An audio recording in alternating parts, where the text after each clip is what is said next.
ఓం నమ శివాయ.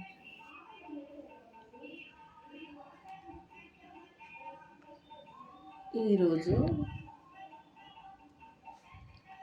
ఒక అద్భుతమైన విషయాన్ని బాబా నా ద్వారా చెప్పిస్తుంది. అనుభవం, ధ్యాన స్థితిలో బాబా ద్వారా అనుభవమైన విషయం ఏంటంటే, విశ్వంలో అనేక దేశాలు ఉన్నాయి. ఈ దేశాలలోని అతి ప్రాచీనమైన దేశం ఏదంటే భారతదేశం. ఈ భారతదేశము ప్రాచీనమైంది. మరి మిగతా అన్ని దేశాలు ఎప్పటి నుంచి మొదలైనవి అంటే, ద్వాపరం తర్వాత నుండి అన్ని దేశాలు అనేటివి రావడం జరిగింది. కానీ మధ్యలో వచ్చినాయి మళ్ళీ ఏమైపోతాయి నాన్న? మధ్యలోనే ఇప్పుడు అన్ని దేశాలు ప్రళయకాలంలో ఏమైపోతాయి? మునిగిపోతాయి, నశించిపోతాయి అన్నట్టు, విధ్వంసం అయిపోతాయి. కానీ మొదటి నుంచి ఆది నుండి ఉన్నటువంటి దేశం ఏది? భారతదేశం. ఈ భారతదేశానికి అతి అద్భుతమైన విశేషాన్ని ఆ సాక్షాత్ భగవంతుడే ఇవ్వడం జరిగింది. అద్భుతమైన విషయం ఏంటంటే, భారతదేశం, భారత మాత అంటే, భారత మాత అంటే అమ్మతో పోల్చిండు. సాక్షాత్ ఆమె సంస్కార మూర్తి అయినటువంటి లక్ష్మీదేవి. భారత మాత అంటే ఎవరిక్కడ? పవిత్రతకి నిర్వచనమైనటువంటి లక్ష్మీదేవి యొక్క అద్భుతమైనటువంటి నామకరణం అది భారత మాత. అంటే ఈ భారతదేశానికే మాత, పవిత్రతకి మాత. భారతదేశం అంటేనే పవిత్రత. పవిత్రతకి మాత ఎవరైండు? సంస్కార మూర్తి అయిన లక్ష్మీ. అంటే నారీ లక్ష్మి, నరుడు నారాయణుడు. అంటే వారిద్దరి వల్లనే సత్యయుగ ఆరంభం అనేది మొదలవుతుంది. సత్యయుగ పరిపాలన ఎవరు పాలిస్తారు నాన్న? లక్ష్మీనారాయణలే పాలన చేస్తారు. మరి మొట్టమొదలు ఆది సనాతన ధర్మంలో ఫస్ట్ సత్యయుగంలో మరి ఎవరి పాలన ఉన్నది? లక్ష్మీనారాయణల యొక్క పాలననే ఉన్నది. తర్వాత సీతారాములు త్రేతాయుగంలో. ద్వాపరంలో కృష్ణుడు వస్తాడు. పాండవులు కౌరవులు యుద్ధాలు అనేటివి మొదలవుతాయి. మరి కలియుగంలో ఎవరికి వాడే రాజు, యమునా తీరన్నట్టు అయిపోయింది. అంటే ఒక పవిత్రత భావము లేదు.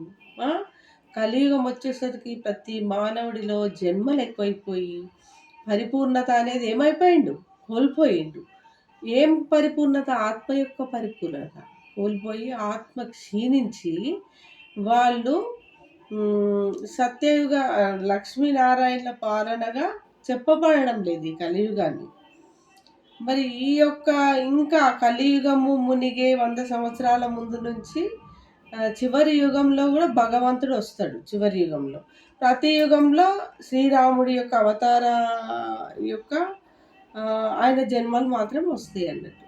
ఈ లాస్ట్ అంతిమంలో మాత్రం శివుడు వస్తాడు. అయితే ఆయన వచ్చి ఆ ఈ భారతదేశం యొక్క గొప్పతనాన్ని అద్భుతంగా వర్ణించడం అనేది జరిగింది. పవిత్రతకి గుర్తు లక్ష్మి. భారతదేశము అంటే, భరతమాత అంటే దాని యొక్క అంత గొప్ప నిర్వచనాన్ని ఇవ్వడం జరిగింది. కాబట్టి అంతేకాకుండా భారతీయ జాతీయ పతాకానికి కూడా ఒక అద్భుతమైన నిర్వచనాన్ని బోధించిండు భగవంతుడు. ఎంత అద్భుతం అంటే, ఈ భూమి నడుస్తున్నది అన్నప్పుడు సృష్టి స్థితి లయకారకులనే ఆ పరబ్రహ్మ స్వరూపమైన శివుడు, నిరాకారుడు, ఈ ముగ్గురికి ఈ యొక్క బాధ్యతలను అప్పచెప్పడం అనేది జరిగింది. మరి సృష్టి స్థితి లయకారకుల యొక్క ఏంటిది గుర్తును ఈ జాతీయ పతాకంలో మార్చడం జరిగింది. కాషాయం, తెలుపు, ఆకుపచ్చ, మధ్యలో అశోక చక్రం. అంటే కాషాయము అంటే దేనికి గుర్తు? త్యాగానికి గుర్తు. త్యాగశీలి. సన్యాసులు వేసుకుంటారు. అయ్యో సన్యాసులే కదా అని మీరు తీసి పాడేయకూడదు. అసలు సన్యాసులు అంటే వాళ్ళ జీవితాన్నే గొప్ప గొప్ప వాళ్ళు త్యాగం చేసిన వాళ్ళు కూడా ఉన్నారు. జీవితాన్ని లోక కళ్యాణార్థము సేవ గడించిన వాళ్ళు కూడా ఉన్నారు. అందులో గొప్పవాడెవరు అంటే సాక్షాత్తు శంకరుడు. ఆ! ఆయన ఆయన గుర్తుగా అక్కడ ఏం గుర్తుంటుంది? కాషాయ వస్త్రం అంటే ధైర్యానికి గుర్తు. కాషాయం రంగు దేనికి గుర్తు? ధైర్యానికి గుర్తు. అహింసకి గుర్తు. అంటే హింస అనేది జరుగుతుంది. ఏ రకమైన హింస అంటాడు ఆయన అంటే, ఆయన ధ్యాన స్థితిలోనే ఉంటాడు. ఇప్పుడు శ్మశాన వాటికలో శంకరుడు ధ్యాన స్థితిలో ఏం చేస్తాడు నాన్న? ఎప్పుడు ధ్యానముద్రలో ఒక యోగిలాగా ఉంటాడు.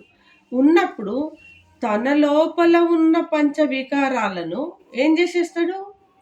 త్యజించేస్తాడు, భస్మం చేస్తాడు. చెడును ఏం చేస్తాడు? అక్కడ భస్మం చేసి అద్భుతమైన అద్భుతమైన ఏంటిది? అద్భుతమైన శక్తి ద్వారా, పరమాత్ముడి శక్తి ద్వారా ఆయన ఒక వైరాగ్య స్థితికి వచ్చి ఒక యోగీశ్వరుడు అవుతాడు, అమర్నాథుడవుతాడు.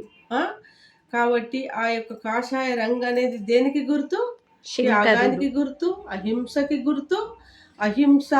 హింసకి గుర్తు. హింస అంటేనేమో బయట చంపుకొని చేసి యుద్ధాలు జరిగేటిది హింస అంటారు. మరి సాక్షాత్ భగవంతుడు ఈ యొక్క గుర్తును దేనికి చెప్పిండు? నీ లోపల ఉన్న హింసాయుతమైనటువంటి వికారాలను త్యజించడమే ఆ యొక్క త్యాగానికి గుర్తు కాషాయం రంగని సాక్షాత్ భగవంతుడు చెప్పడం అనేది జరిగింది. తర్వాత తెలుపు రంగు. తెలుపు అంటే నారాయణుడు, విష్ణు స్వరూపం.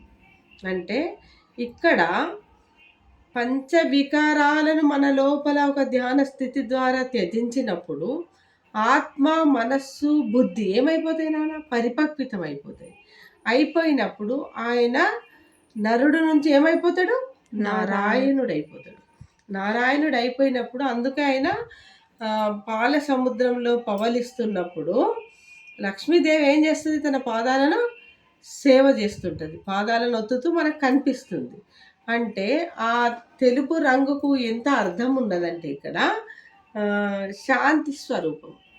ఎప్పుడు కూడా లోపల ఈ శంకరుడి రూపంలో ఉన్న ఈ కలియుగంలో ప్రతి ఆత్మ కూడా, అంటే ఆ గొప్పనైన ఆత్మ శంకరుడు వికారాలను త్యజించేస్తాడు, పాపాలను భస్మం చేసుకుంటాడు ధ్యాన స్థితి ద్వారా. భస్మం చేసుకున్నప్పుడు ఆ నరుడు పోయి ఏమైపోతాడు? ఆయన నారాయణ స్థితికి వస్తాడు. ఆ నారాయణ స్థితే ఈ వైటు రంగుకు అర్థం, సూచన అనే అర్థం. అంటే అక్కడ శాంతి, ఎప్పుడు కూడా తన ఆత్మ ఒక శాంతి స్థితిలో, ధ్యాన స్థితిలో, యోగ స్థితిలో ఆయన ఉంటాడు. నార్ అంటే ఇక్కడ నీరు అనే అర్థం. ఏం నీరు? జ్ఞానజలము అనే అర్థం. ఎన్, నార్ అంటే నీరు, నారాయణ్, ఎన్ అంటే ఏంది? ఇల్లు అనే అర్థము. అంటే తన దేహాన్నే ఒక జ్ఞాన జలముగా, జలం అనే ఇల్లుగా తయారు చేసుకున్నాడు అని అర్థం. అందుకే ఆయన ఒక పెద్ద సముద్రంలో పడుకొని పవలిస్తున్నట్టుగా చూపిస్తాడు. అది విష్ణు స్వరూపానికి గుర్తు. అంటే మన లోపల ఉన్న వికారాలను త్యజించిన తర్వాత ప్రతి మానవుడు కూడా ఒక నరుడు నారాయణుడు, నారి లక్ష్మి అని చెప్పడానికి అద్భుతమైన సూచన. అంటే కాషాయం అంటే అహింసకి గుర్తు. హింస అనుకుంటాము, హింస అంటే బహిర్గతము. అహింసని ఎక్కడ ధ్వంసం చేసుకోవాలంటాడు పరమాత్ముడు. మన లోపల అహింసను, చెడును అనేది ధ్వంసం చేసుకున్నప్పుడు నీకు గొప్ప స్థితి కలుగుతుంది. అప్పుడు ఆ స్థితి కలిపినప్పుడు ఇక్కడ నారాయణ తత్వాన్ని నువ్వు పొందుతావు. అది తెలుపుకు గుర్తు. తర్వాత ఆకుపచ్చ అంటే నువ్వు ఆనందమైన స్థితిలో ఉన్నప్పుడు, నీ మనస్సు, బుద్ధి, సంస్కారం ఆనందమైన స్థితిలో ఉన్నప్పుడు. ఆకుపచ్చ అంటే ఏంది నాన్న? ప్రకృతి. ప్రకృతి నీకు ఏమైపోతుంది? దాసి అయిపోతుంది. ప్రకృతి ఏమవుతుంది? దాసిగా నీకు సేవలు అందిస్తుంది. ఎందుకంటే భగవంతుడే సృష్టించిండు ప్రకృతినైనా, భూదేవినైనా, సూర్యునైనా, నవగ్రహాలైనా ప్రతి దాన్ని కూడా జీవుడిని దేవుడిగా మార్చే శక్తి తనకే ఉంటుంది. మళ్ళా ఆ దేవుడిని మానవుడిగా మార్చుకొని శక్తి వల్ల మన ఆత్మ క్షీణించిన కొద్దీ మనకు జరుగుతుంది. మళ్ళీ మనల్ని ఆయన ఏం చేస్తాడు, జీవుని దేవుడుగా మారుస్తాడు. అంటే ఆకుపచ్చదనము అంటే ఏంది, ఇది పాడి పంటలకు గుర్తు అని అర్థంగా ఈ జాతీయ పతాకంలో ఇంత నిగూఢమైన రహస్యాన్ని భగవంతుడు పెట్టడం అనేది జరిగింది. అంతేకాకుండా అందులో అశోక చక్రం, అశోక చక్రాన్ని ఎందుకు పెట్టిండు అంటే ఆయన శోకాన్ని జయించిండు. అశోకుడు ఏం చేసిండు అన్న, శోకము అంటే బాధ, బాధను జయించి అంటే అహింసను ఏం చేసిండు, ఆయన దూరం పెట్టిండు. మీరు చరిత్ర చదవండి, అశోక చక్రవర్తి యొక్క గొప్పతనాన్ని చదవండి.